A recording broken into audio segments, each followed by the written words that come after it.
fighters with the millions. It's that world heavyweight flow. Championship belt wrapped around my waist, yo. I got that Ric Flair figure flow. Slam you on the pavement, that's why they call me Street Pro.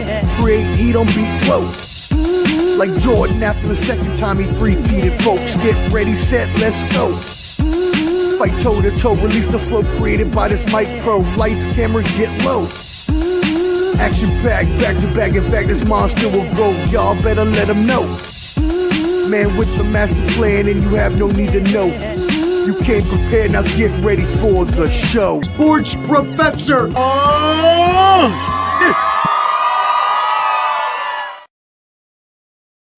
Yo, yo, yo, what up, what up, what up, friends? You know who it is. Omar, the Professor Fonseca, here with another installment of the Professor's Semanalmente. Again, for you marks out there that haven't learned yet, that means weekly in Spanish. So check yourself before you wreck yourself. We're talking today, as always, getting our weekly news headlines in, sports, entertainment, pop culture, all that good stuff. Make sure you are subscribed at Ball and Buds, BALLANDBUDS. You see it on the sign. You see it on the T-shirt. You see the QR code up in the corner. I don't know which way it is because I think my camera is mirrored backwards. But anyways, if you scan that QR code, you can subscribe to our YouTube, which is most important, and also follow our Instagram. So again, make sure you're subscribed at Ball and Buds, BALLANDBUDS. And today we have a special guest coming in. He goes by the Felonious Chef, aka my boy KB, coming in to talk about life as a musical artist, a sous chef, and his future dreams for his restaurant business. So that should be a good interview there around 6:45-ish today. But anyways, let's go ahead and kick this bad boy off. First of all, happy Veterans Day to all my veteran brethren out there. I want to just give you a little history breakdown. Veterans Day was originally commemorated as Armistice Day at the end of the World War I. There are currently an estimated 15.8 million veterans alive in the United States right now, representing around 6% of the adult population. So a little more than one out of every 20 people you see could be a veteran. So make sure you thank them for their service. Veterans obviously served during peacetime, wartime. A third of them served in Vietnam. A quarter served in the Gulf War. And over 25%, 28% to be exact, have served since 9/11. So the percentage of veterans alive today who served in those wars, we must never forget them. There are not very many left from those older wars. I found out it's only less than 0.2% still alive from World War II. And World War I, there is no known living veterans at all. The last U.S. soldier known from World War I was laid peacefully to rest in power in 2007. So again, happy Veterans Day. Shout out to all my veterans out there. Let me make sure I'm staying on top of my comments and everything. All right, cool. Yeah, we're live on Instagram. Yes, we are. Yeah, you're right. We're live on Facebook, live on YouTube. Just make sure you stay updated at Ball and Buds, BALLANDBUDS. Let's get the U.S. news portion of this started. So last week we talked about the election, obviously being the big news. As we move into the new week, we have to figure out, we've seen how world leaders started to respond. A lot of them responded positively. You can't really think they're going to respond in the media any other way. Even Putin had a funny one where he was like, or the spokesman came out and said, we don't talk with enemy countries. And then it came out to find out that Elon Musk has been back channeling with Putin. And we know that Trump has a relationship with him anyways, but we'll have to see how this plays out into the global part of things, the wars around the world, foreign exchange, economy policies, things like that. But what's most important this week and what's really been talked about has been how President-elect Trump has started to fill his cabinet. And so we've seen names coming out this week, names such as South Dakota Governor Kristi Noem, who has been picked to lead the Department of Homeland Security, former Arkansas Governor Mike Huckabee to lead as U.S. Ambassador to Israel, former Texas Congressman John Ratcliffe as CIA Director. And then we get into some other ones, which people start to look at, okay, these are Trump loyalists, Trump sycophants. What a great word for a Puerto Rican on a TV show. Shout out Conan. I hope you're doing better, my brother. Be back soon. We love you. But seems like he's filling out people that are just going to be loyal to everything that he wants to do. A bunch of yes men, which is what he had before, but these have a little more star power and power in general. Marco Rubio, he is chosen for Secretary of State, which is a weird dichotomy there, seeing how he's not cool with DeSantis anymore. So it kind of messes up Florida because it takes Rubio out, and then DeSantis has to fill the senator spot, which a rumor Trump wants to go to his daughter, Laura Trump. How crazy is that? Director of National Intelligence, Tulsi Gabbard. A lot of people have issues with this because her connections to Russia. You don't really want someone with certain connections to foreign establishments being the director of national intelligence. Probably not a good look, because you want to make sure that our intelligence is not escaping. And by the way, I've got some news on that for somebody who gave away secrets. I've got what their punishment was that was just released this past week. Finally, two really controversial picks.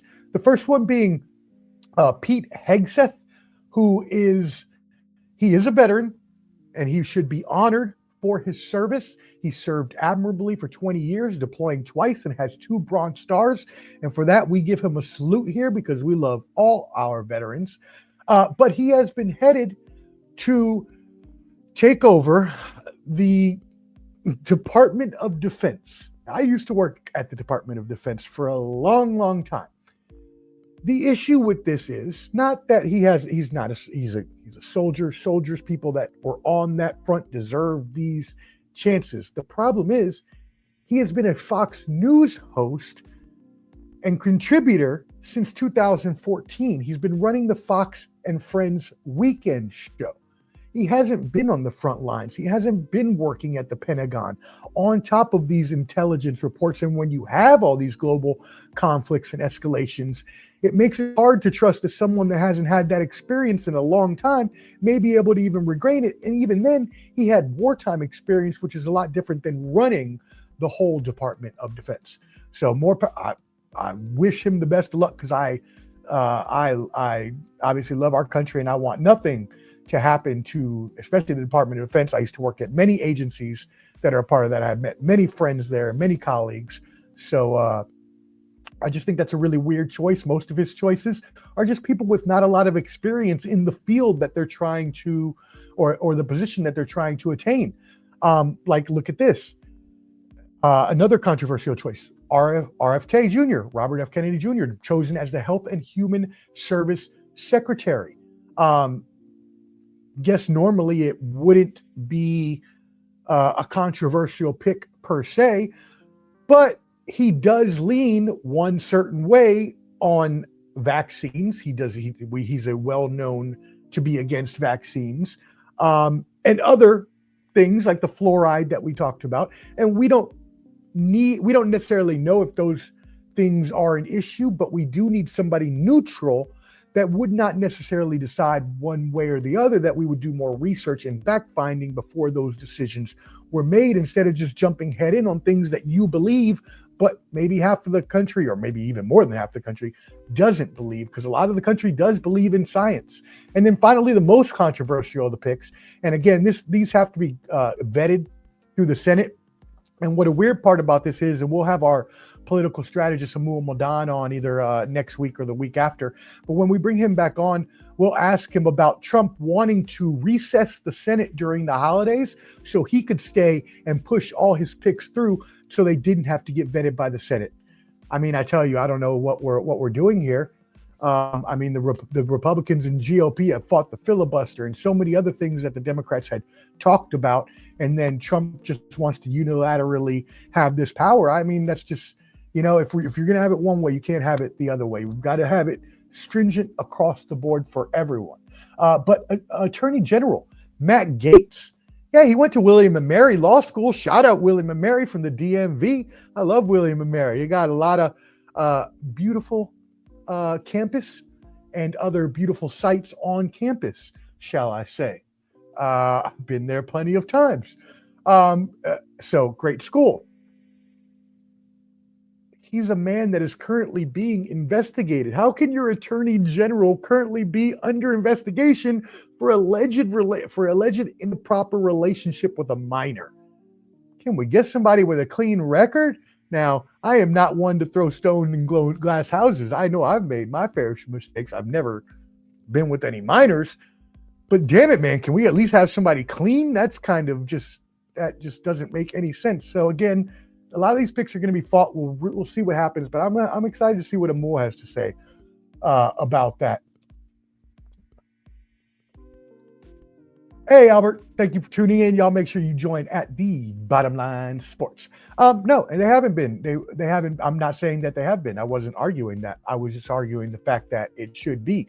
Biden did pick people that were also leaning one way or the other, but that shouldn't be the case, and that's what I'm getting at. But also what we're talking about, right, is certain things that are just very contradictory to the position they're being put in. And the only reason they're even being put there is because Donald Trump likes them. That's what I'm saying. It should be more of who has the best qualifications for this position. So, and even with Vivek Ramaswamy, you're not going to hear me say anything about that. I hope that he does well in the government efficiency thing. But to really say, oh, we should put Elon Musk there because he's a billionaire, he inherited a lot of his wealth in the first place from his family, but he is a smart guy. I don't think that necessarily means that he needs to be running government efficiency. Now, again, more power to him. I hope they get it done. He's obviously smart enough. I just don't. I don't see the necessary qualifications. I need to see the experience. When I got hired as a defense contractor, they didn't do that because I just came off the street out of high school and wanted to work for the government. No, I had 10 years of experience or 8 years at that time of experience. So, people need to have the necessary qualifications. That's what I'm saying, Alberto. You know me, I'm very neutral on everything. And I think it should be that way all the time. And especially in our government. And that's why our government is so screwed up now, because it's so, the politics are so strained one way or the other, depending on how certain people feel, that it just really ruins it for the rest of us, the constituents of the actual nation that are supposed to be the ones that are actually served. So yeah, you know how it goes. You're in the military.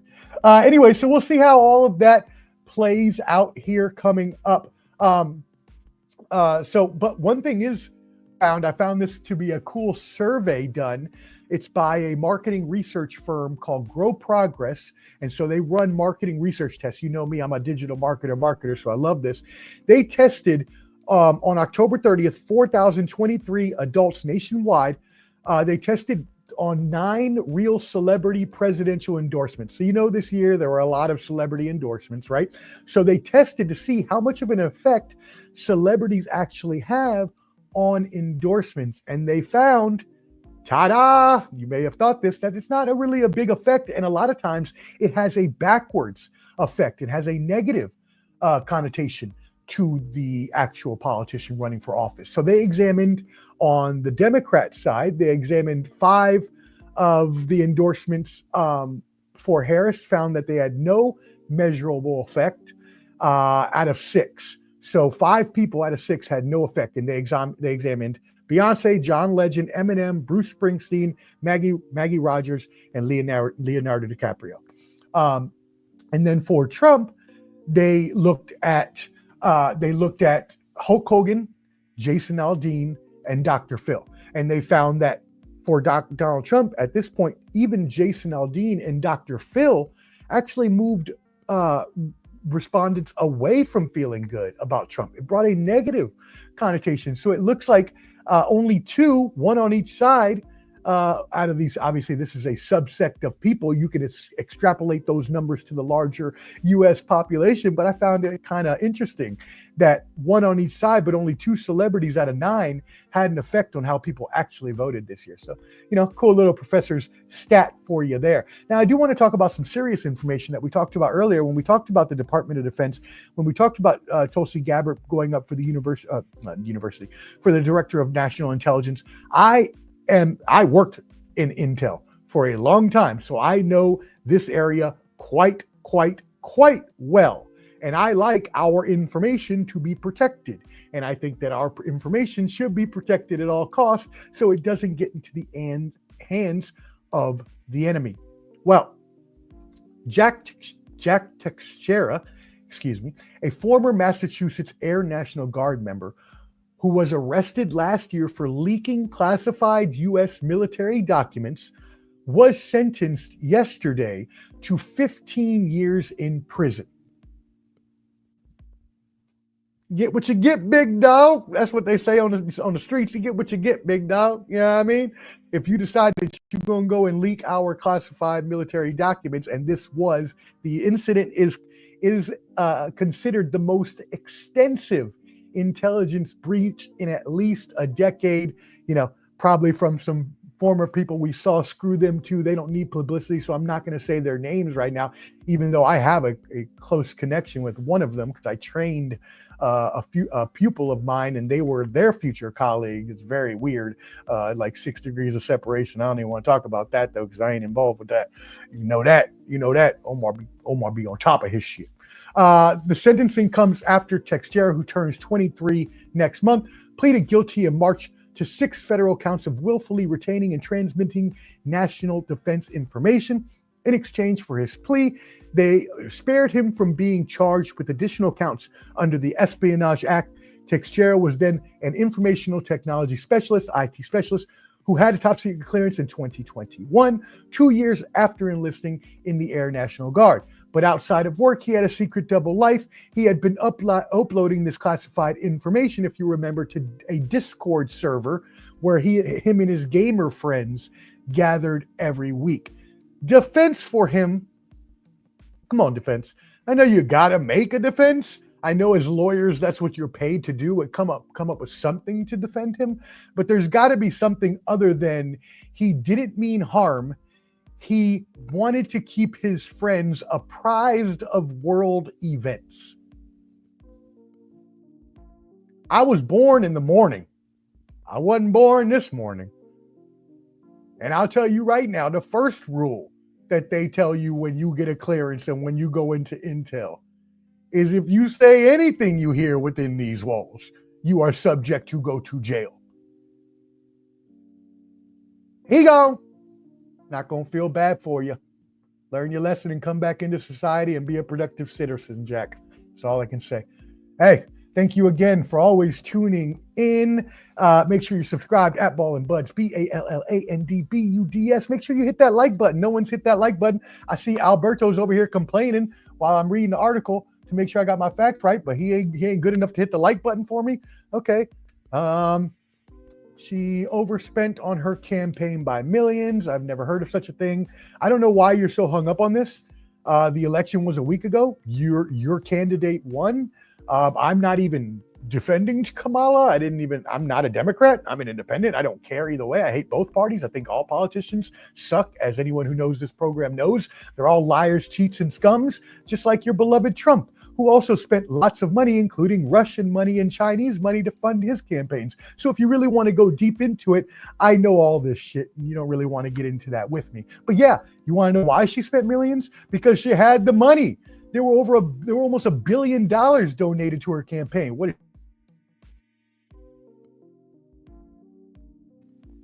she supposed to just not use the donations? Oh, you know what? I'll just try to beat him myself over goodwill. No, of course she needs to use the donations. If you have the money, use it. Ain't no point in just letting it sit there. Ain't gonna do nothing. Anyways, I still love you. So make sure y'all join the Bottom Line Sports. We go live every Sunday at 8 p.m. At 7:30 p.m. Eastern, and Tuesdays at 8 p.m. Eastern. All right, on to world news. Couple bits here. First of all, I'm just going to keep this light since we've been doing a lot of serious news so far. Australian Prime Minister Anthony Albanese announced legislation yesterday to ban social media for children under 16 years old. Now, the proposed law set to be introduced in Parliament in the couple weeks would require all social media platforms to bar access to children and teenage users. There are no exceptions for parental consent if they're under the age of 16. If approved, companies would have 12 months to implement the blocking measures or face fines. And the platforms would be the ones to bear the responsibility. So if a kid were somehow to be able to get on the system, they would not be punished. It would actually be the platforms, the social media themselves that would be punished, and not the parents as well. That being said, the argue is that there's a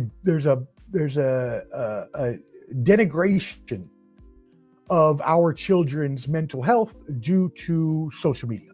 Being a digital marketer, being someone who teaches and created my own social media course for small business owners, shameless plug, please go to MVP Specialty Marketing Business if you need any digital marketing services, sports, entertainment, small business, whoever, wherever. Anyways, I can admit, I can wholeheartedly and 100% say this is completely correct. It does. It not only harms the mind of our children, it harms the mental health of our adults and anyone who uses social media. So I actually agree with this ban and think it should be implemented everywhere. Now, I would actually move it down to 14 probably, but I don't have kids. So if you're out there, Flo, you're out there arguing about everything else, what do you think? You have 3 daughters. What age would you have wanted them to get on to social media? I say 14, but I agree with a ban because about 95% of teens use some kind of social media, spending an average of 5 hours a day on social media. And the 41% that have high use says their mental health is poor or even very poor.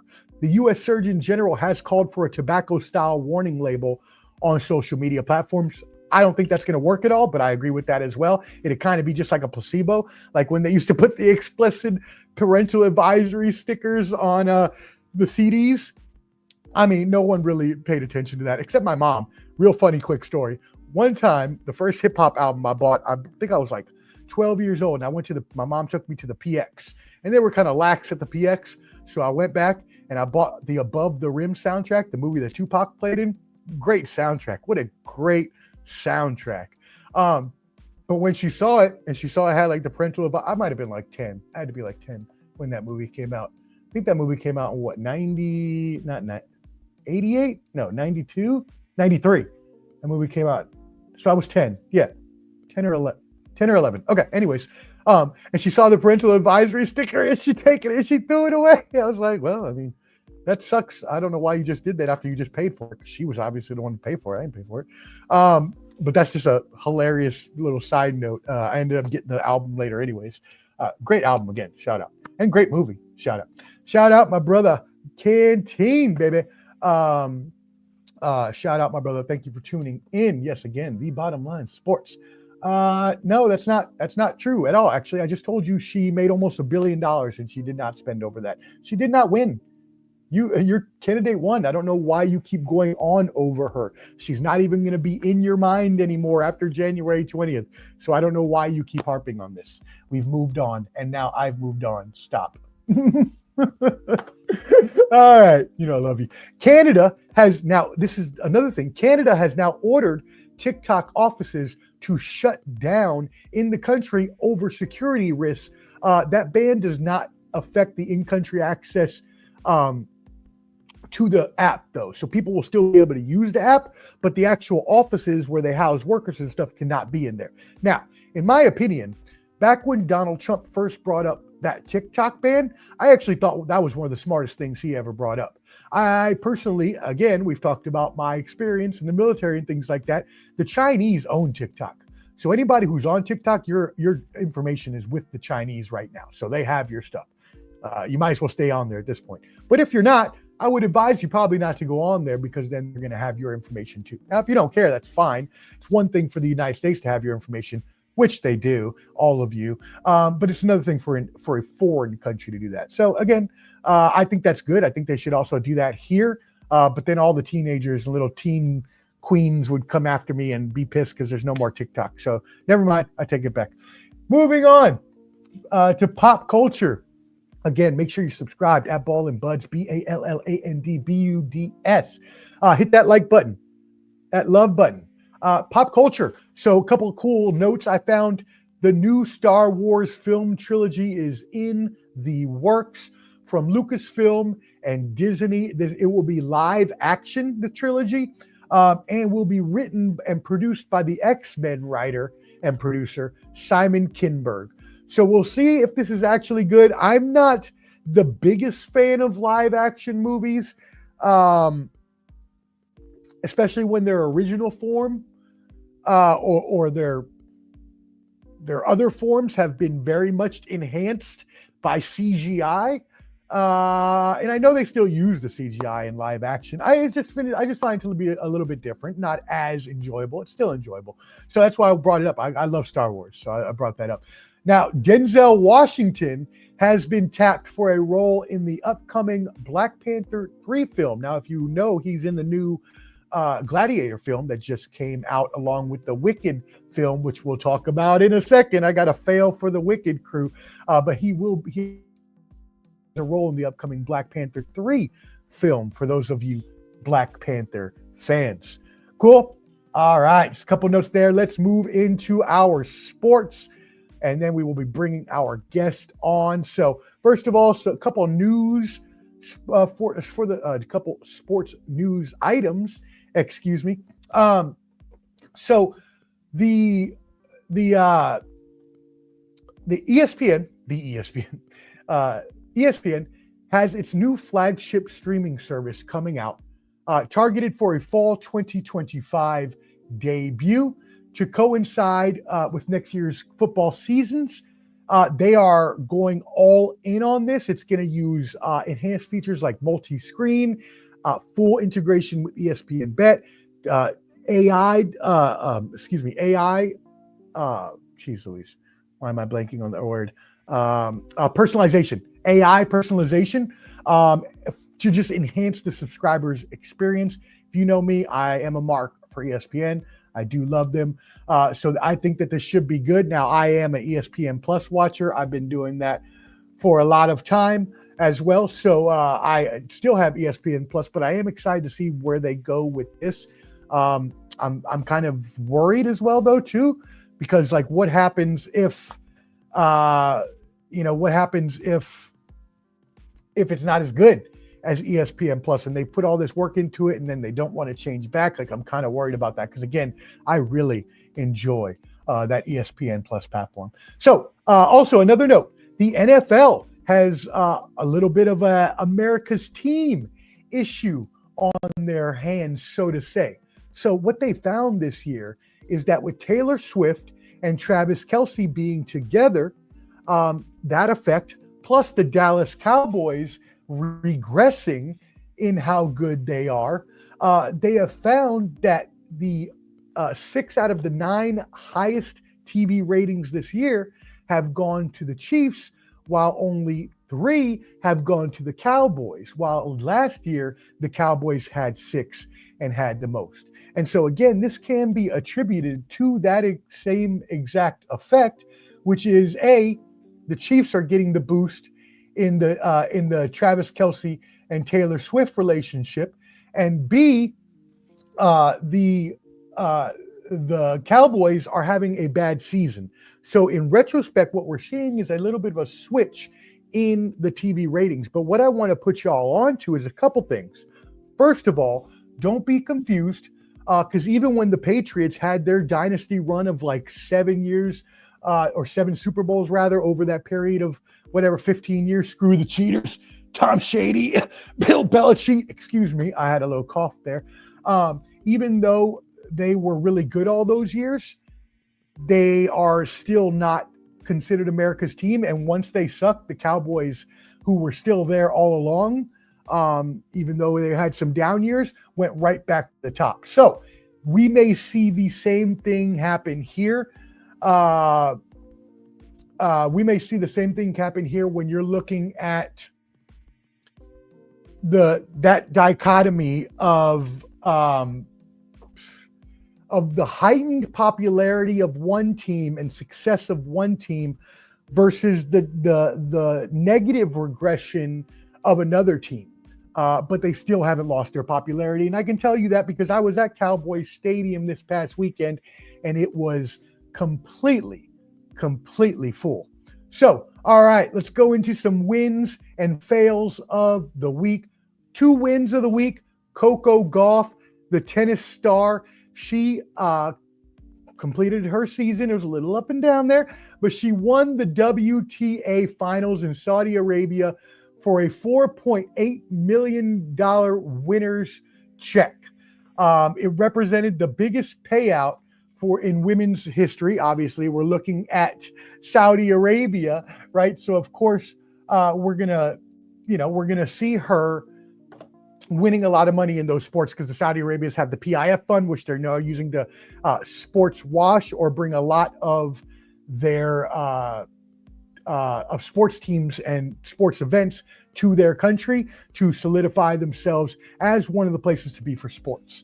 Also, in NASCAR, for those of you who are in the NASCAR world, Joey Logano won his third in 4 years, NASCAR championship this weekend. I'm just looking to send a message to my guest to make sure he can get on here.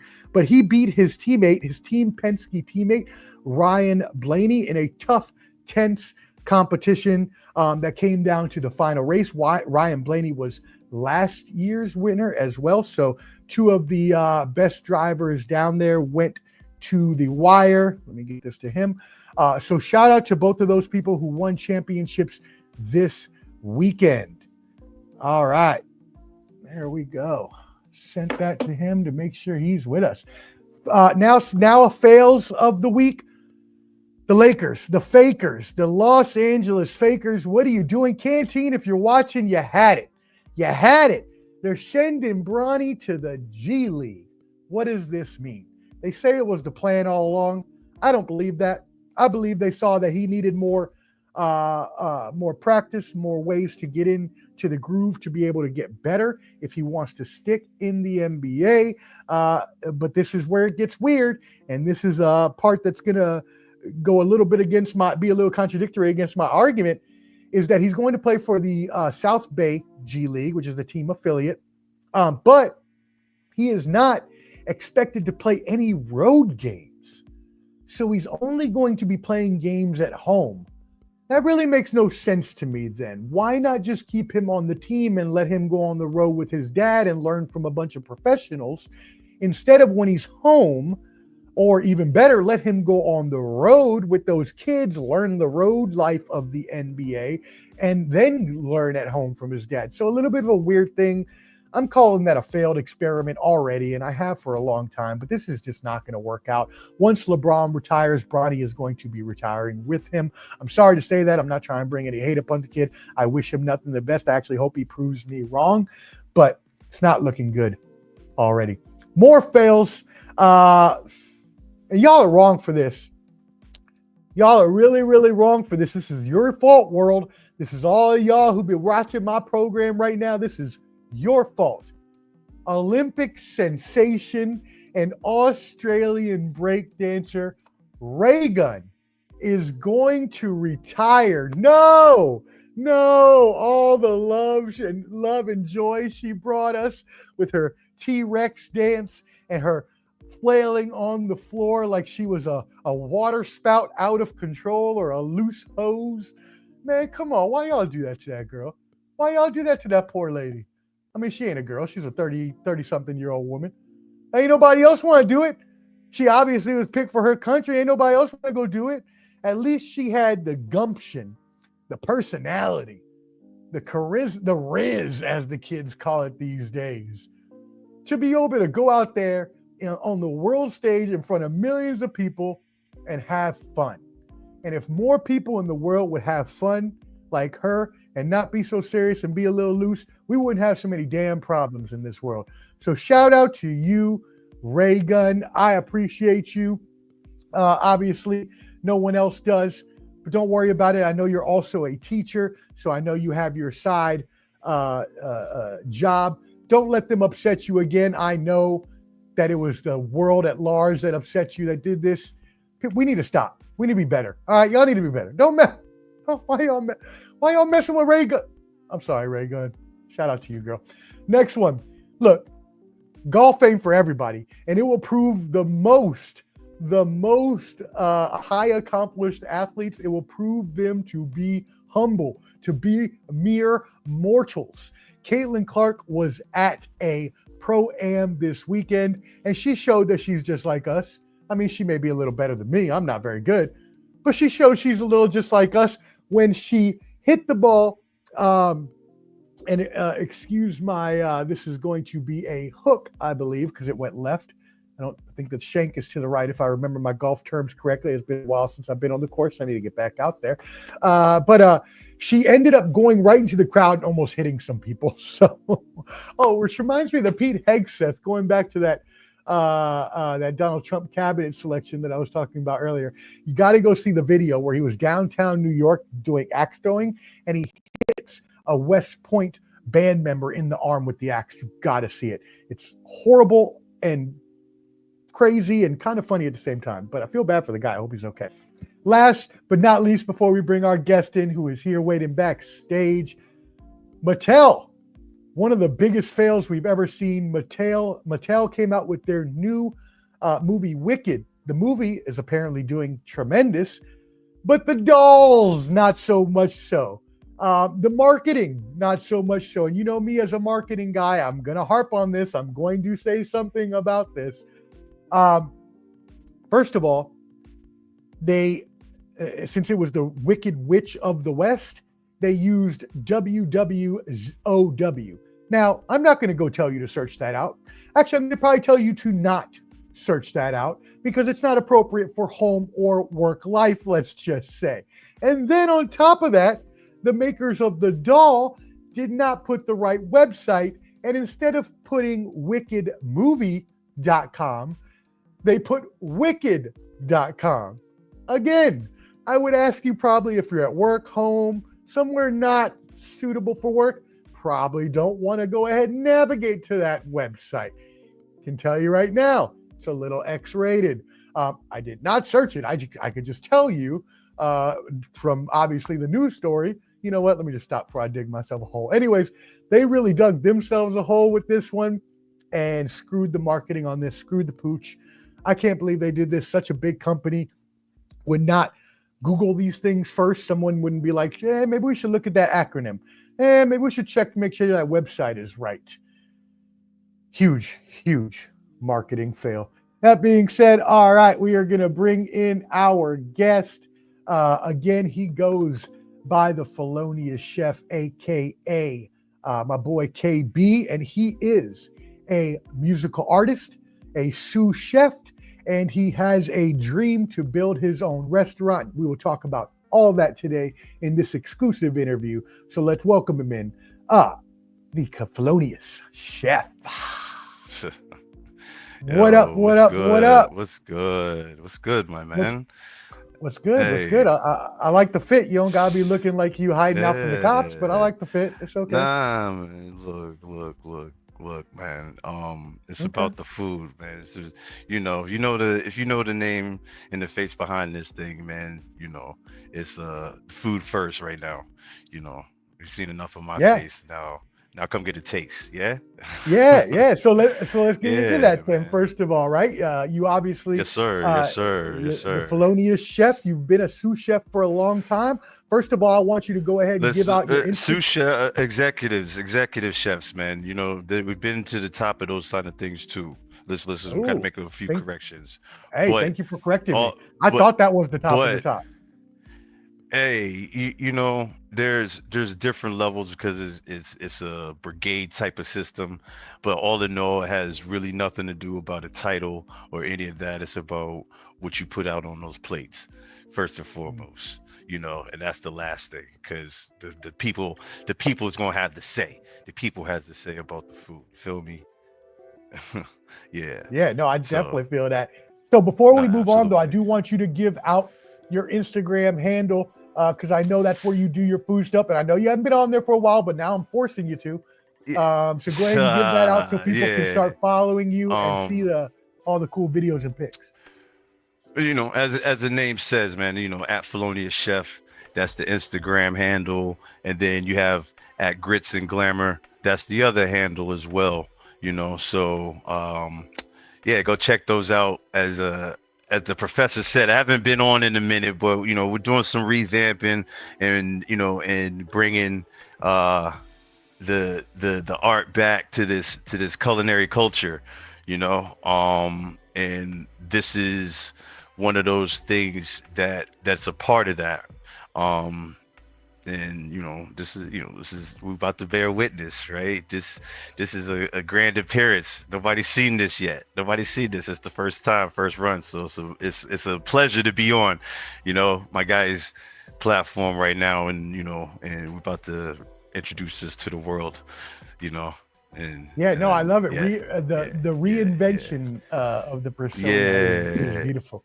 Um, yeah, And so, yeah, before we get into that, before because you are an aspiring podcaster, and obviously we yeah, talked about you, and right. obviously we talked about you do want to own your own restaurant here shortly. But let's first talk about Grits and Glamour.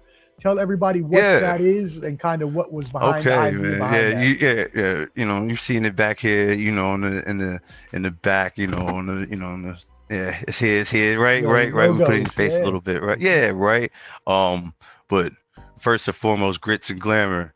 Grits, getting rich, it takes sacrifice.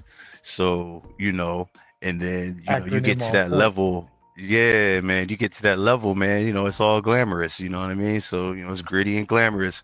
But while you even getting to that that rich so-called rich point, you know, you know, it's a gritty and rough situation to get there from whatever you do, however you do it, right? But now we're gonna do this. We do this through this food, and then you know, food and culture, and by culture I mean like the hip hop culture, the street urban culture.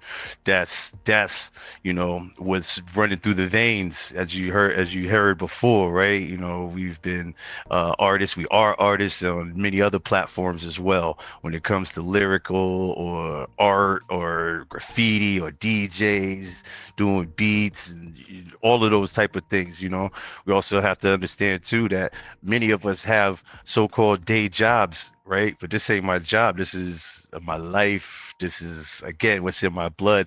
So I've been able to fuse both of those two things together, make a beautiful marriage out of it, and you know, those who've seen and witnessed already, they already know what time it is. They already know what time it is. You know what I mean? Like I need to Well, you know, hit you Clubber next D, he time. already knows what it is. Clubber Yeah, D says, "What's yeah. up, KB?" You got the shout What's out up? What's up? from What's Dion up? down there. So, Yeah, you know, but I've been watching you boys, man. You know, I've been watching you boys, and it's like, all right, it's you know, like I said, it's time to reinvent. So that's in you know, segue into why we're going to do the own restaurant and pop up. It's been talking for a minute, you know, where's the YouTube page? Where's this and where's that? You know, and we've been putting a lot of energy and effort into other people's things, you know, mm, and seeing their things flourish, and which, you know, that's paying dues, rightfully so. But, you know, now it's time, you know, now it's time again to really, really focus in on the grits and glamour thing. Um, while we still, you know, cultivate a healthy environment within the industry underneath the mask, because the guy underneath the mask has to do some things before too, right? As we're mhm. moving along. So, you know, but we still take the same philosophy philosophy hand in hand. You know, we go in here guerrilla style, do what we do, make some changes for the better. You know what I mean? But we gotta take over. You know, that's why it's like, why are you looking like, yeah, because I'm ready to take over. I'm ready to take it over. You know what I mean? Yeah. And you got another And comment here from the older club saying, "What's up?" Derek Club says, "What's good?" yeah, what's up? That's the bros. You know what I mean? It's been a minute. You know, that's all seven oak trees and all that stuff. You know what I So mean? We yeah, up in so the areas. talk more about how Yeah. let's talk more about how the music and the culture goes into the food. Then talk about that. So, man, one of the things if uh so I don't know how many of the listeners here really have had a chance to have seen some of the dishes that's been developed recently in the last, 4 or 5 years. But Mm. there's people that, once they get a whiff of this, they already had getting a good sample of a dish such as what I call the biggie, right? And there's a line Mm. there's a line that Biggie talks about, you know what I mean? And he describes a dish. He describes a whole dish. Why what? Why not do that? So how do we turn up that particular type of dish, right? So we take a T-bone Right. steak, cheese, eggs, Welch's grape kind of thing. So Yeah. let's take that T-bone steak and make it a marinated beef short rib. Ooh. Mm. Ooh. Ooh, yeah, Right. right. Right. Okay, and then let's take that scrambled egg and let's just do like a sexy poached egg.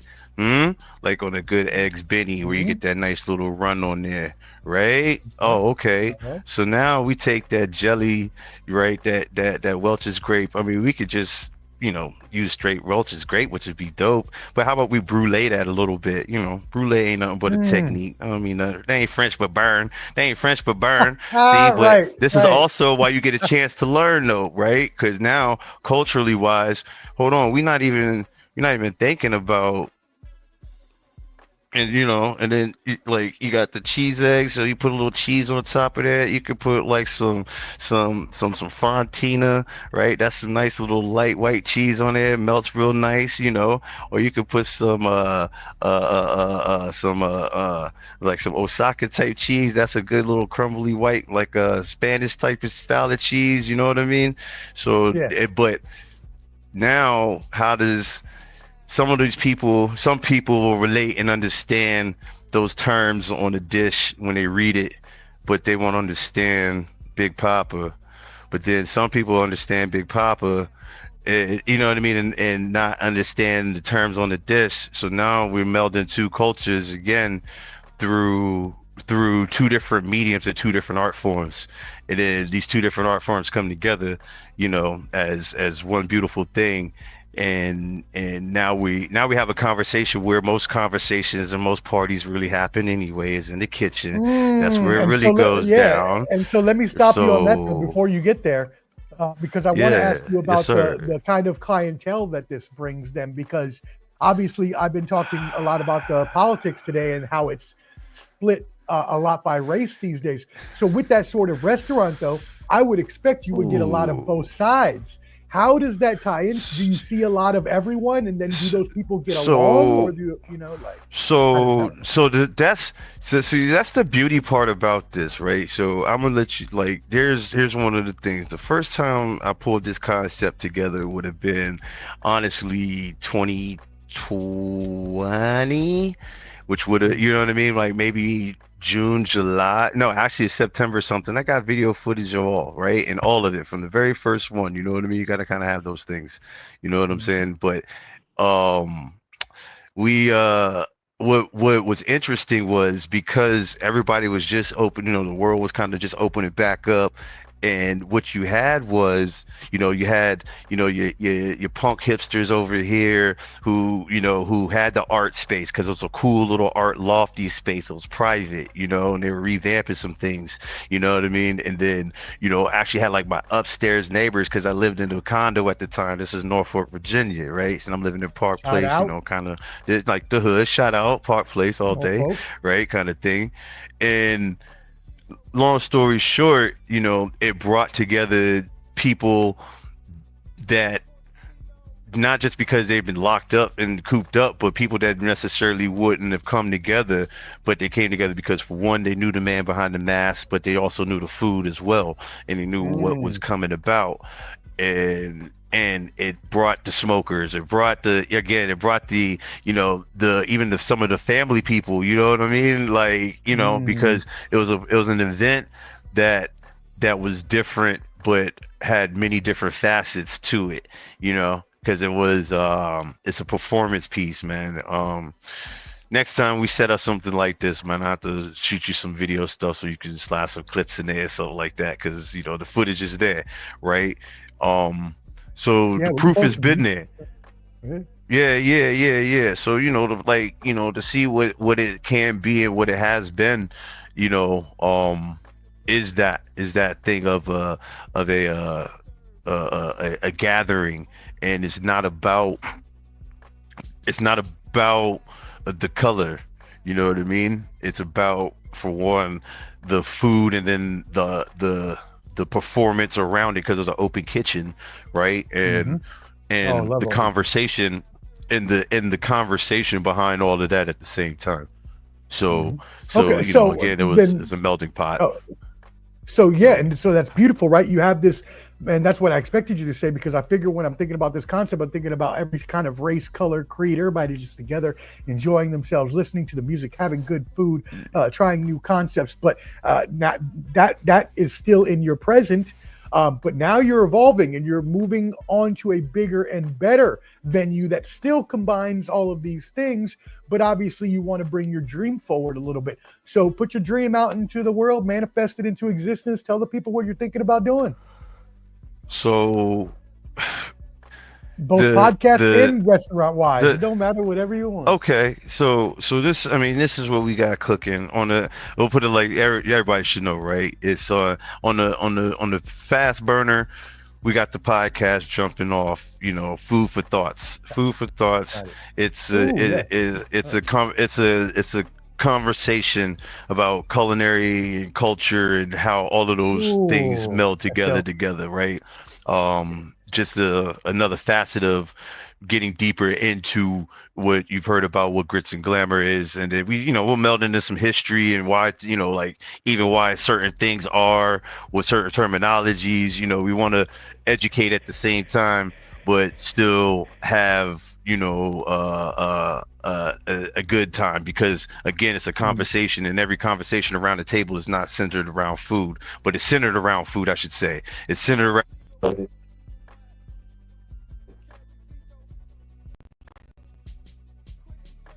back there for a second. Hold on. Okay. The headset wants to act. Yeah, no, you're good. You're back. Mm-hmm.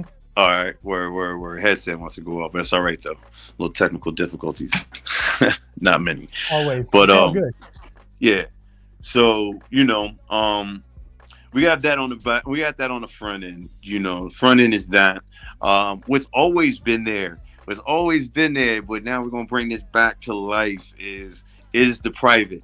Is the private things, like, yo, you got, you got a situation where you want to 6-8 people, pull some money together and actually have a true quality experience tailored to all the things you like, maybe a few things you may not like, but have top chef's level, restaurant, and beyond, because it's done in your space and in whatever place you want it to be. So you can definitely hire the guy out. You just got to get at me. There's hit me in my DMs. You can get at Professor. He'll let you know. And we travel well, so don't worry about all that. If y'all need a little, we can make it happen. What do they call that? They call that catering, right? Is that called catering? Yeah. Right. It's catering, right? Yeah, catering. But so beyond that, the restaurant. But it's much bigger. I should not have said cater. It's much bigger than that. I apologize. It's an experience. It's not catering. But it's a catered experience, okay? Yeah. Because it's curated, and that's what's one of the major buzzwords that was being used before, right? And that's what it is. It's actually a curated experience for the patrons and whoever's involved in that, right? So those are the short term little deals. Long term, man, we're looking at pulling together again, something I feel that's that's not really out there, but this um, commercial studio and dining studio at the same time, right? So you want to be able to showcase the talent and skill within whatever community that it's in, for one, but also to have these multifaceted things that are involved with what's going on in today's culinary arts and industry, right? That's the multimedia. I've got my own cameras and things set up, and and shots and all those kind of stuff like that. That it's hard for a lot of us that don't have the means and wherewithal to promote themselves, but want to, in a way. So where's a kitchen and a space where you can come in and do that, and then not just be a commercial studio space, but also a functioning space, so where, it's always going to be a constant, a continual rotating concept, because I'm always rotating and and changing something up. You know what I mean? That's the only thing that's constant, is the change. So, we want to keep it moving, as ingredients stay fresh, we got to stay fresh, Hey. And so, but it's got to be, the other deal is, what's one of my big things is, when you're done playing restaurant, is come chill in the kitchen. So it's a relaxed, open atmosphere. So it is the patrons sitting right, damn near hand in hand with the chef at the table. You know what I mean? Where we're in the, big long butcher block. Just imagine, right? Just the studio kind of thing. And we're having even a conversation like this. Now the conversation is this, and I'm cooking, or you're talking to the cat who wants to come in and say, yo, I want to try this dish. And hey, he works at, blah, blah, blah, blah around the corner. You know what I mean? And I'm culture wise, I'm a late night cat, dog. So, you know what I mean? Like, I need this thing to be not even start jumping till 10:30, 11 o'clock. You know what I'm saying? And we actually, really not just like do what we do, but do what we do. Yeah, a little night. And it's centered around the food thing, man. It's centered around the food. But that's one of the long terms, man. There's some other things that, that's really a big thing. That's, I don't want to blow no lids off of stuff like that, but there's some real good dope concepts that's out there that, I had the professor look his eyes on, and things like that. That's to like just luxury, high luxury, we upper echelons with things. You know what I mean? That's the fun part, right? That one's the fun part. There's a line that I don't think anybody's quite tapped yet. That just think of Pullman Porter. If you know what that is, everybody should go look that up. So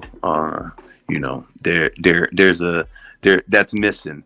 That's missing in an industry, you know what I mean? So I don't want to drop too many jewels, but that's missing in the industry. Pullman Porter, look that up.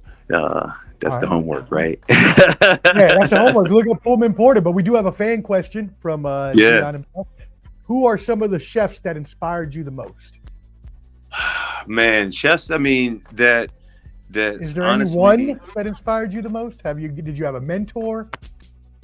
I mean, honestly, I'll be real. There's not been a mentor in this space. This is something that I just was good at, picked up, and realized that I could be me. I could even be I could be me in this space, yo. So I'm gonna be me in this space.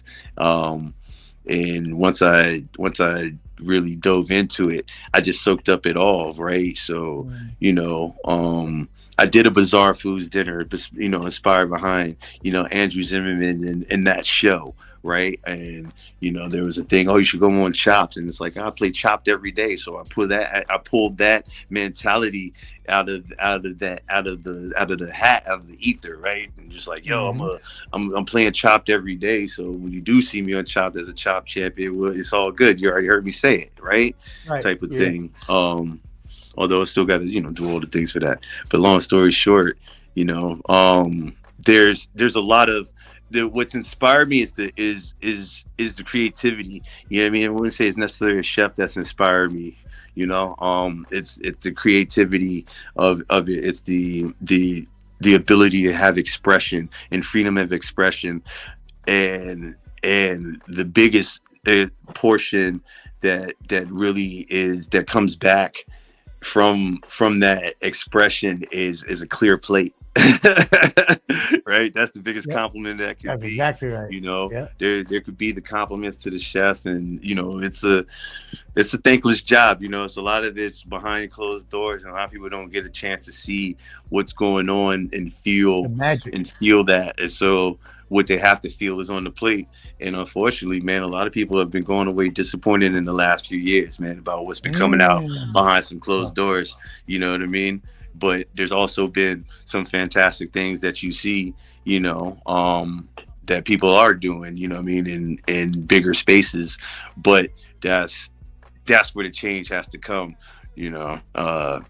You should be able to access these type of things, not just in a big city or big city adjacent. You know, these are things that should be able to come to you, whether it be by my hands or somebody inspired by my hands, you know what I mean, or this thing, you know.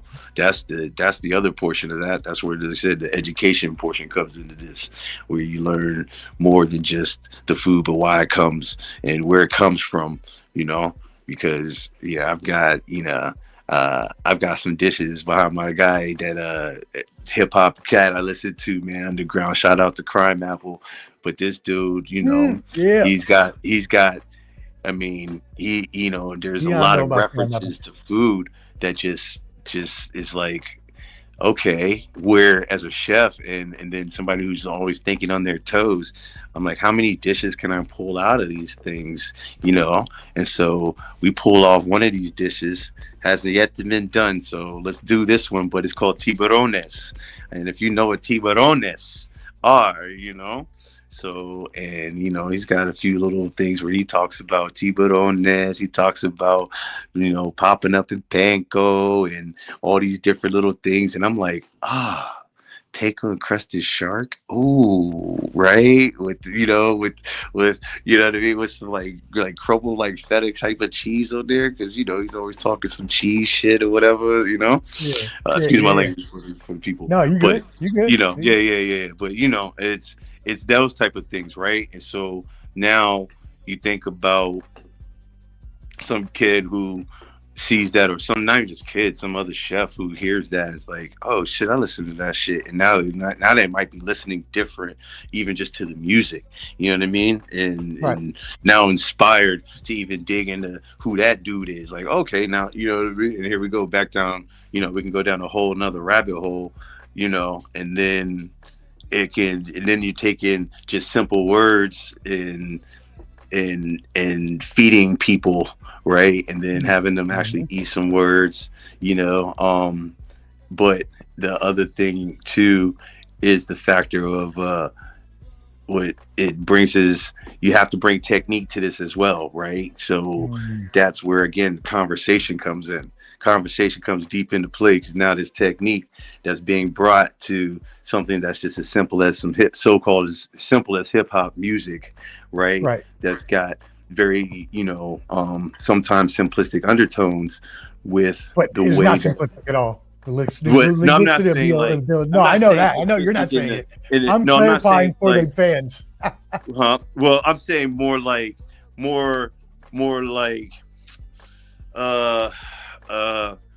No, I got what you were saying. I was agreeing with you. Yeah.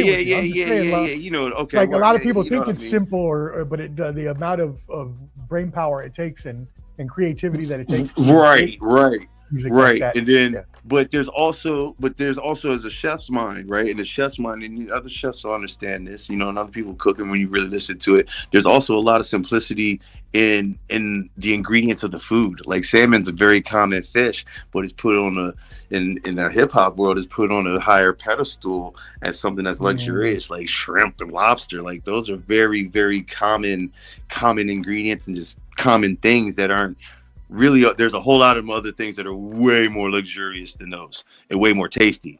You know what I mean? And even in the same category. even the same category, but it's not put out there, right? It's not the thing that's put into a lyric. But then when you do hear a guy like Mayhem Loren talk about steamed monkfish and banana leaves, my dude, my guy, Hey. my guy. Now we talking poor man's lobsters. My chefs know what I'm talking about. See, and that's where. And now here we are having a whole nother thing, based upon the culture that didn't raise me but made me, kind of thing. You know what I mean? And brought this. Here it is. Here it is. Here it is. Here it is. Right. Here it is. Here it all is. Take Here it is. all For the world in, to see. everybody. Yeah, the revamps. Yeah, we're gonna work it all out. Sure We got to fix the you face. definitely gonna get it worked out. Make sure that y'all again take it all in. Take in the felonious chef at his finest. Make sure it's a lot. It's a lot, but it's worth it. It's sure a lot. It's worth it. Instagram. Yeah, the Instagram again. Yeah, Yes. you tell them. Gotta follow him Chef, there, man. Yeah, Right. And at Grits That's and Glamour, Grits in. right? Yeah, Grits in Grits Glamour. in, with just the N in the middle. Yeah, Yeah, with the N in Glamour. No, definitely check it out, because for food videos and food images and images that are going to catch your eye, colorful plates, things like that. Felonious Chef, aka my boy KB, as I call him. It's hard to call him Felonious Chef all the time when I call him KB. But anyways, he has a nice array of pictures and videos on his Instagram profiles, and he's also going to be starting to build that up more now that he's going to be getting into the podcasting, as you heard, with Foods for Thoughts, his new podcast coming out soon. And also, right, he talked about how he wanted to do customized, exclusive catering experience, that if anyone is interested in, make sure you reach out to us and we'll get you his information, or reach out to him. And then he also talked about the huge restaurant dream that he has have a little dining. Got to be studio. lofty, baby. Lofty. You got to have your big goals, and he wants to bring that to a city near you. So if you know someone that would like to invest in this restaurant concept, I can tell you right now that you're not going to find a much tastier chef around than this man. Or many others, or multiple others too. You want to talk about concepts? We've got concepts built out. Again, that's a passion thing, right? You talk about, that's the biggest of the big, right, on the things. Yeah. But when we talk about, again, I said, look up Pullman Porter Services, look that up, right? You understand when that comes about, there's a lane that's waiting for this, you know what I mean? I've got it, got the blueprints, you know what I mean? I've got, you see, look, this is some of just the merch, right? That's also part of the culture, like there's designs for shirts and clothing, and those are the things that people like to have and like to have a piece of, you know what I mean? And there's some people out there that's got some glitz and glamour sweaters and some things, you know what I mean? We drop some shirts and on the low and let things be as they may, so when it really blows like it's supposed to and going to, there'll be they'll say, I remember when. I remember when, and that's all good. Because it's going to tie it right back to this. And probably one of my final thoughts on this, right, is one of the biggest things that I do about food, and what it really inspires me as well, is the fact of when I'm creating a dish, I want there to be a memory that's jogged, and most of people's, if not all people's fondest memories are from a food memory, is a jaw. You know what I mean? If you hit that right taste bud, you take them right back to grandma's house, you take them right back to Thailand, you can take them right to Guatemala, you can take them to Jamaica, you can take somebody all the way around the world, and while they sit right there in front of you in their kitchen, dog, so, and I myself may not have even had traveled all of those places, but understanding the essence. So, so I can go on for days, but you understand the essence, soul food, right? You understand the essence of a thing. Why you do a thing, Yeah, you don't have to visit a place to understand the culture, and you don't have to, necessarily, be so into the know that you can't figure out your way around certain dishes, and especially when you have the creativity that you've talked about today, when you have the skills that you've talked about today. I mean, I've seen you turn nothing into amazing things, and I know that especially with the dishes you just described for us today sound amazing, and you just brought those out of regular everyday food items. So I know that a lot of people on here today are probably really hungry, but I know that they also want to It should be. keep up with you and let them cook. support that dream. That's so what we kids will say definitely now, have right? Yeah. Let So we them will cook. definitely have the Felonious Chef, aka KB, on in the future. Once he starts his podcast, we'll bring him back on. How about that? I'll make him have to start the podcast. Oh yeah. He'll make have to start the podcast. And don't get it twisted. Don't get it twisted too. Hey, we do know some sports and things like that too. My yeah, bad. no, we could. Look, cut me off. You cut me off. No, But nah, no, man. I was not trying to. That wasn't what I was trying to do. I was just trying to. I know you was. Like, he don't know no sports No. now, man. We know.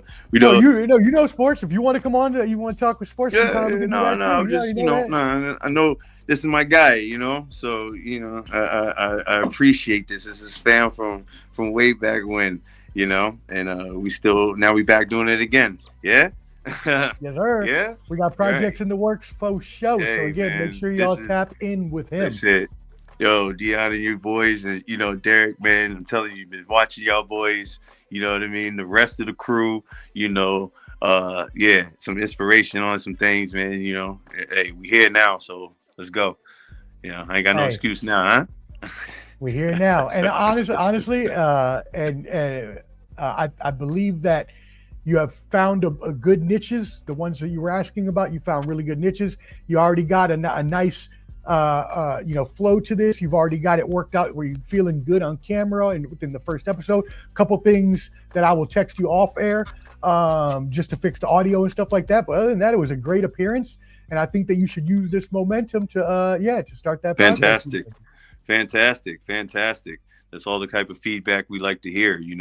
When I asked them this one of these things when it comes with one of the dishes, you know what I mean? Say questions, comments, concerns. I slide a fresh dish right in front of somebody. They don't know, like they be like, "What is this? This is exactly what that is. What is this? Just try it. Here, try it. Tell me what you think." Questions, comments, concerns. You got to eat it first before you critique it. You know what I mean? You got to take it in a little bit before you critique it. Don't just look at it and like, "Ooh, I don't know." Nah, if it ain't gonna kill you, try it. Right. Gotta be a little worldly and try everything in life. And yes, Clubber D says looking forward to the pod. We all are. I will make sure again that I bring him back on when he starts that pod. And yes, sir. Before then, and I will definitely keep everybody informed of everything that he is up to when his new project starts. So, aka my brother KB, we appreciate you coming on today, my brother. Hey, I appreciate being here. We out. All right, thank you, brother. Be well. All right, that is one of my brothers from back in the day. One of my good friends. He's been a chef for a long time. He's been a musician, artist for a long time. He did rock music. He did hip hop music. So he's done a little of everything. He's trying to combine those fusions in the future to start his dream restaurant. So again, if anyone is interested in investing or helping him out or have any connections, please don't hesitate to reach out and let us know. Or if you want to come serve your next customized chef experience, let me know as well. But I got to get out of here now because I know football's coming on. So I was so glad to have him on, but we only got 10 minutes left because football is about to kick off. And I want to make sure I get the last couple sports things in before we get you out of here today. So we're going to take a look at all of our sports rankings for the week as we do on a weekly basis. First of all, let's go ahead and look at as we talked about, the men's and women's college basketball has now started already. So we're going to take a look at the men's and women's college basketball rankings. So first of all, we're going to look at the men's. Number one is Kansas. They are undefeated at 3-0. Now the season just started. Most of these teams are playing lesser teams. You know how the major powerhouses will usually do non-conference to start the season, which means that they're usually lesser competitive teams that they're expected to beat. Alabama at number 2 at 3-0. UConn number 3 at 3-0. The Gonzaga Bulldogs at 4 2-0, and Auburn at 5 at 3-0. followed up by number 6, Duke, who has the hottest prospect in college basketball right now. The man by the name of Cooper Flagg had 21 and 12 the other night, but also committed 2 costly turnovers within the last minute that led Duke to their first loss, or Duck Fook, as I am a Maryland alumni, and I hate Duke with a passion. Anyways, I love you, my Duke friends. I just don't like your school. That's all. Moving on to women's basketball for the week. Looking at our number 1 team, we're still looking at South Carolina. That hasn't changed in a long time. Don Staley still running an efficient, great ship out there. 2-0. UConn, Gina Ariema, also 2-0. They're at the number 2 spot. USC, Juju Watkins, probably the best player in college basketball right now. I hate saying that because, again, I don't like USC either. F USC as a Bruins fan. I just had to talk about 2 teams I hate. That makes me want to throw up in my mouth a little bit. Ugh. Anyways, USC's at number 3. How are they ranked above my Bruins? Ain't this some bull? This is some BS right now, y'all. Really? You gonna rank them above my Bruins because they got Juju? We got Lauren Betts. We got Kiki Rice, my girl from Sidwell and Friends in the DMV. Shout out DC. Anyways, we're at number 5. Texas comes in at number 4, right above us at 2-0. All right, moving on. Talking about, if you saw our The Bottom Line Sports episode yesterday, make sure y'all tune into the Bottom Line Sports Sunday Surge. Sunday nights at 7:30, we go live to review every football game. And also Tuesdays at 8 p.m. Eastern, we go live to talk all sports, and I go through my hockey review, and we talk basketball and football and other things. So now that I'm adding a hockey review, we've got to go through my power rankings coming straight from the NHL, obviously. The Winnipeg Jets, the best ever. It was 15 game run, now 16 game run as they won another one. They are 15-1. 1 loss in 16 games. Wow. Fastest team to 15 wins in the history. They've won 7 in a row. Their offense is humming. 4.5 goals per game. Wow.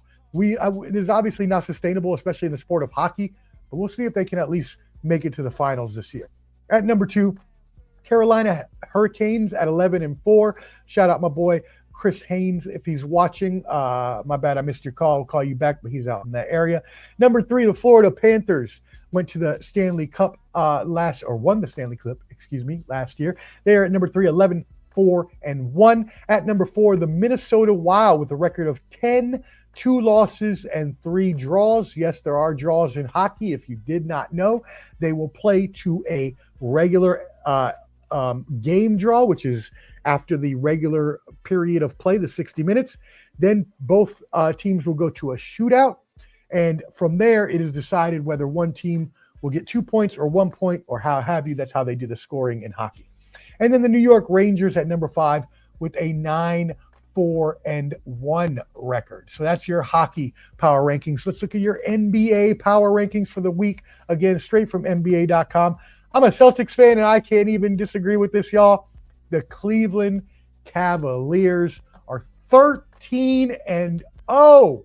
A big, fat, undefeated 0 record. They are playing at one of the best clips we've seen to start an NBA season ever. They are number 1 in offensive rating, and they're number 9 in defensive rating. So they have a top 10 in both. And as I always say on The Bottom Line Sports, in order to win an NBA championship, you have to rank in the top 10 of offensive and defensive efficiency ratings. And that they are doing. At number 2, those Golden State Warriors, the resurgent Golden State Warriors, are 9-2 after beating their old best friend and now current foe, Klay Thompson, who had a remarkable return to Golden State. What a homecoming they gave him. I know it was a little bit of an acrimonious divorce there or breakup, but they showed the love for Klay like other players are not shown love when they return. So, number 3, the young Oklahoma City Thunder at 8-2. Again, a really good defensive team. They are number 1 in defense, but that is going to change. Unfortunately, their star, or one of their second star after SGA, Chet Holmgren, their young third year now big man, although he was hurt his first year, Now he's hurt again in his third year. It's sad to see. He's such a great player, and he was playing so well at such a high clip. He broke his pelvis and is going to be out 2 months. Wow, that hurts. Get better soon, my dude. At number 4, my NBA world undisputed, not undefeated. What is it? How does Paul Heyman say it? I wish I had my channel, my Brock Lesnar right now. Undisputed. Anyways, we are the champions of the world. We're still 9-2, so don't forget about us. We're still blowing teams out at number 4. And then at number 5, if he's still watching, my brother, podcast partner in crime, if you did yesterday, you saw our Combat Sports Special. Clubber D, the Combat G, gave you your UFC 309 and your boxing Mike Tyson, Jake Paul picks. So if you didn't see that, make sure you go to Ball and Buds on YouTube and check out that live video from yesterday to see everything that Clubber D had. But if he's still here watching, his Suns come in at number 5 with a 8-2 record. But again, injuries are coming into play here. Kevin Durant got hurt. He has a hurt, I believe it's a hamstring or a calf, and he's out for a couple weeks. So again, the injuries are ravaging the NBA early on. Jimmy Butler got hurt. Joel Embiid has been hurt. He's hurt again after just playing his first game. Paul George has been hurt. So it's been just a bunch of injuries around the league. I'm really hoping that we can figure this out. There should be better injury prevention in the 2020s by now, where we're not having as many people injured, but heck, it is what it is. Now, we'll move into our college playoff rankings for the week. The top 12 were released. The biggest surprise is Georgia. Not that they plummeted to number 12, but that they are still at number 12, but would not make the playoff, which a lot of people were confused about. Let me give you a quick educator. It's the top 12 teams, but in the top 5, it's the top 5 conference champions. So let's say an independent team at number 13, like Boise State, was a conference champion, they would jump into the top 5, and that number 12 team is no longer in the 12-team playoff. Or if they were to capture, let's say, well, actually, that'd probably be the most logical way that's going to happen. There's a couple other ways that it can, but that would be the way that there's like if independents like Navy, Notre Dame, Army were to take up too many spots, then you could also see something like that happen. So don't be surprised if your team is ranked number 12 and does not make the playoffs, because I just explained it to you. Cool. But let's take a look at these rankings. Oregon, still number 1, undefeated at 10-0. They're still there from last week. They are now separating themselves from the pack. Ohio State at 8-1 is number 2. Texas, Hot Take Jake's Texas Longhorns, 8-1 at number 3. Shout out my boy Hot Take Jake at The Bottom Line Sports. Make sure you join that Facebook group at The Bottom Line Sports. At number 4, Penn State at 8-1. Now, you will say, oh, well, they lost a couple weeks ago at home to Ohio State. And yes, that is true. But Ohio State's a really good team. They fell down 1 week, and with all the other losses, they happen to move back up into the top 5. Do they deserve it? James Franklin has lost a lot of big games. We'll see what happens there. At number 5, Indiana, the first time ever 10-0. The basketball school, not even a football powerhouse, is 10-0. Awesome for them. We will see if they can keep that up and make the playoffs. And finally, I like to do a little bit of honorable mention in each of these. Shout out to our Tennessee Volunteers here in Tennessee. They are down in Knoxville. They are 8-1. I'm going to give them the honorable mention now because, unfortunately, it's been the theme today, injuries.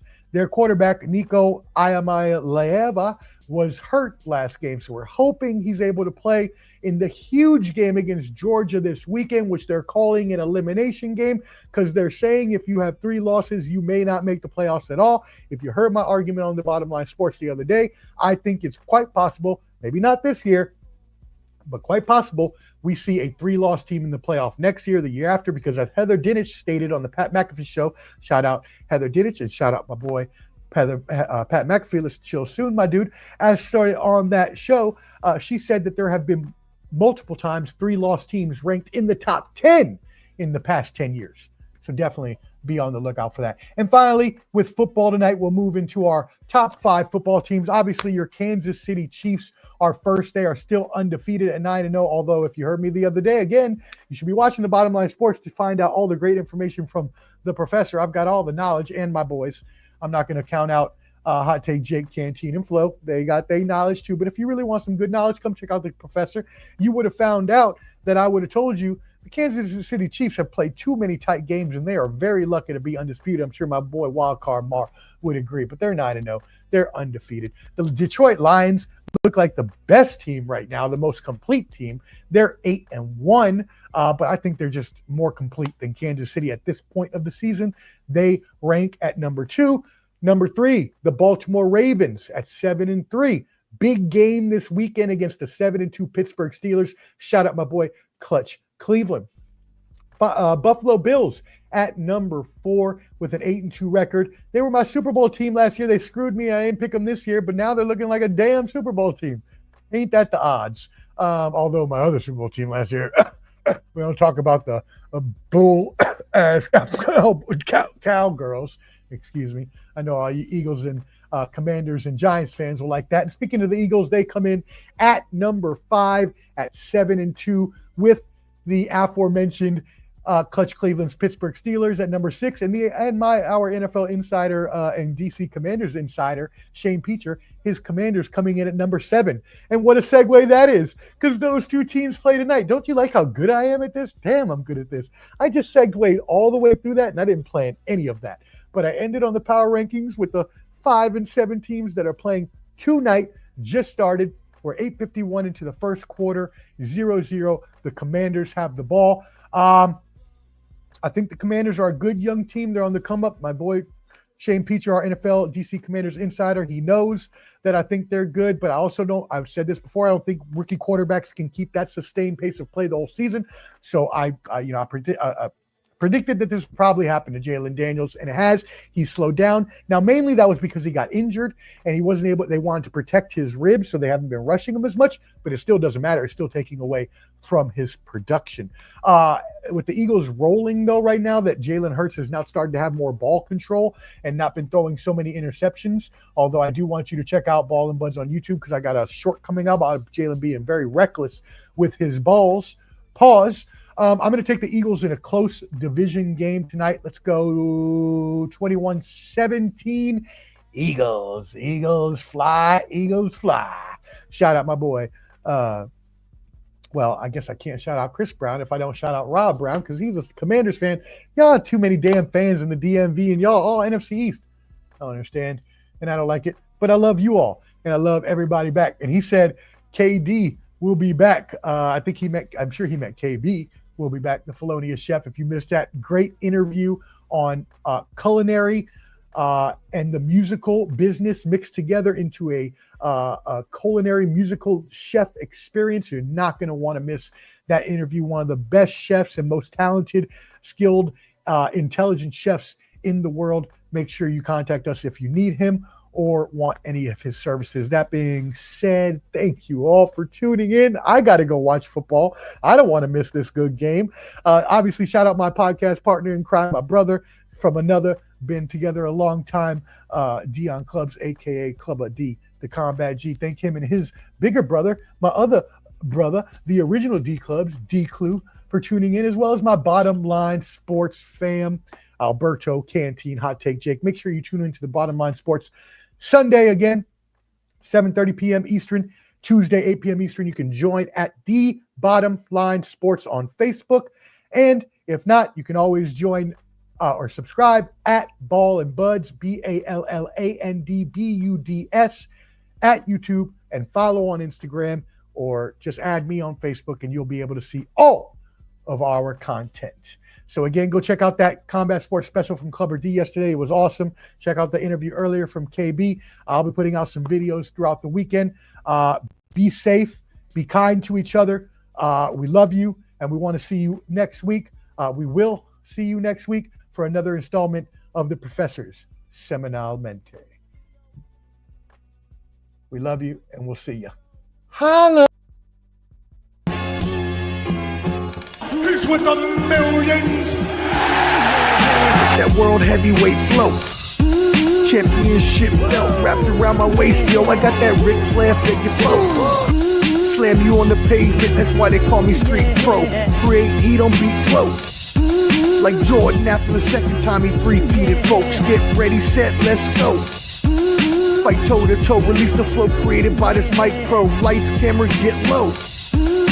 Action packed, back to back. In fact, this monster will grow. Y'all better let him know. Man with the master plan, and you have no need to know. You came prepared, now get ready for the show. Sports Professor. Oh, shit.